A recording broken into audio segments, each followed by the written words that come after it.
మనం పెట్రోల్ కోసం మళ్ళీ ఎప్పుడు డబ్బులు చెల్లించాల్సిన అవసరం లేని ఒక ప్రపంచాన్ని ఊహించుకోండి. మనం పెట్రోల్ బంకుకు వెళ్లే బదులు మీ కారును లేదా బైక్ ను ఒక సాధారణ కుళాయి నీటితో నింపుకునే ఒక అద్భుతమైన ప్రపంచం అది. కానీ ఈ టెక్నాలజీ ఇప్పటికే ఉందని కొంతమంది చెబుతున్నారు. అయితే కొన్ని శక్తివంతమైన ఉన్నత వర్గాలు దాన్ని ప్రపంచానికి తెలియకుండా చేశారని చెబితే మీరేం చేస్తారు? మనం వాహనాలకు ఇంధనంగా నీటిని ఉపయోగించగలిగితే, కాలుష్యాన్ని తొలగిస్తూ ఖరీదైన ఇంధన ఖర్చుల నుండి బయటపడగలిగితే అది మన ఆర్థిక వ్యవస్థను, మన పర్యావరణాన్ని మరియు మన దైనందిన జీవితాలను మార్చగలదు. మరీ ముఖ్యంగా ఇది సాధ్యమైతే మనం ఎప్పటికీ దీన్ని ఎందుకు ఉపయోగించడం లేదు? ఈ విషయాలు తెలుసుకోవాలనుకుంటే ఈ వీడియోని చివరి వరకు చూడండి.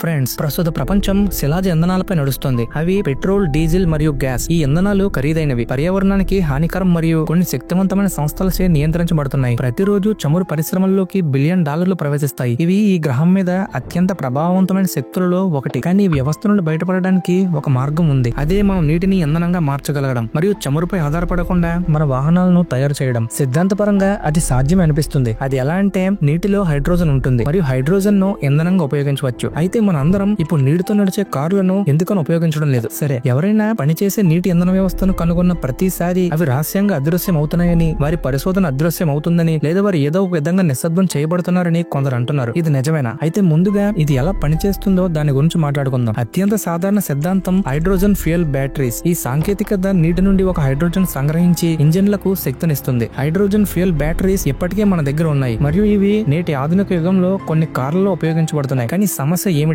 అవి విస్తృతంగా అందుబాటులో లేవు మరియు కొన్ని పెద్ద పెద్ద ఆయిల్ కంపెనీలు వాటిని మెయిన్ స్ట్రీమ్ లోకి తీసుకురావడానికి పెద్దగా ఆసక్తి చూపడం లేదు. అప్పుడే స్టాన్లీ మేయర్ యొక్క వాటర్ ఫ్యూయల్ బ్యాటరీ వెలుగులోకి వచ్చింది. 1990లలో మేయర్ పూర్తిగా నీటి ద్వారా నడిచే కారును కనుగొన్నట్లు పేర్కొన్నాడు. అతను అది పనిచేస్తుందని కూడా ప్రదర్శించాడు. కానీ అతని ఆవిష్కరణ మెయిన్ స్ట్రీమ్ లోకి రాకముందే అతను అకస్మాత్తుగా మర్మమైన పరిస్థితుల్లో మరణించాడు. కొందరు అతనికి విషప్రయోగం చేశారని నమ్ముతున్నారు. మరికొందరు అతని ఆవిష్కరణ ఆయిల్ పరిశ్రమను అణిచివేసిందని అంటున్నారు. కాబట్టి నీటితో నడిచే కారు సాధ్యమైతే అతిపెద్ద సవాళ్లు దాన్ని కనిపెట్టడం కాదు, అది ఉనికిలోకి ఉండకూడదనుకునే పరిశ్రమలకు వ్యతిరేకంగా పోరాటం. అయితే ఫ్రెండ్స్, ఆయిల్ బిజినెస్ అనేది ఒక పెద్ద వ్యాపారం. అగ్ర రాజ్యాలు దానికోసం యుద్ధానికి వెళ్తాయి, ఆర్థిక వ్యవస్థలు దానిపై ఆధారపడి ఉంటాయి మరియు బిలియనీర్లు దాని నుండే తయారవుతారు. అయితే నీటితో నడిచే కార్లు మెయిన్ స్ట్రీమ్ లోకి వస్తే ఆయిల్ కంపెనీలు $1 ట్రిలియన్ కోల్పోతాయి. వారు అలా జరగనివ్వరని మీరు నిజంగా అనుకుంటున్నారా? అయితే ఫ్రెండ్స్, ఇప్పుడు నిజాన్ని తెలుసుకుందాం. ఒకసారి నికోలా టెస్లా విషయాన్ని తీసుకోండి. అతను ఒకప్పుడు ప్రపంచం మొత్తానికి ఉచిత విద్యుత్ గురించి మాట్లాడాడు. కానీ అతనికి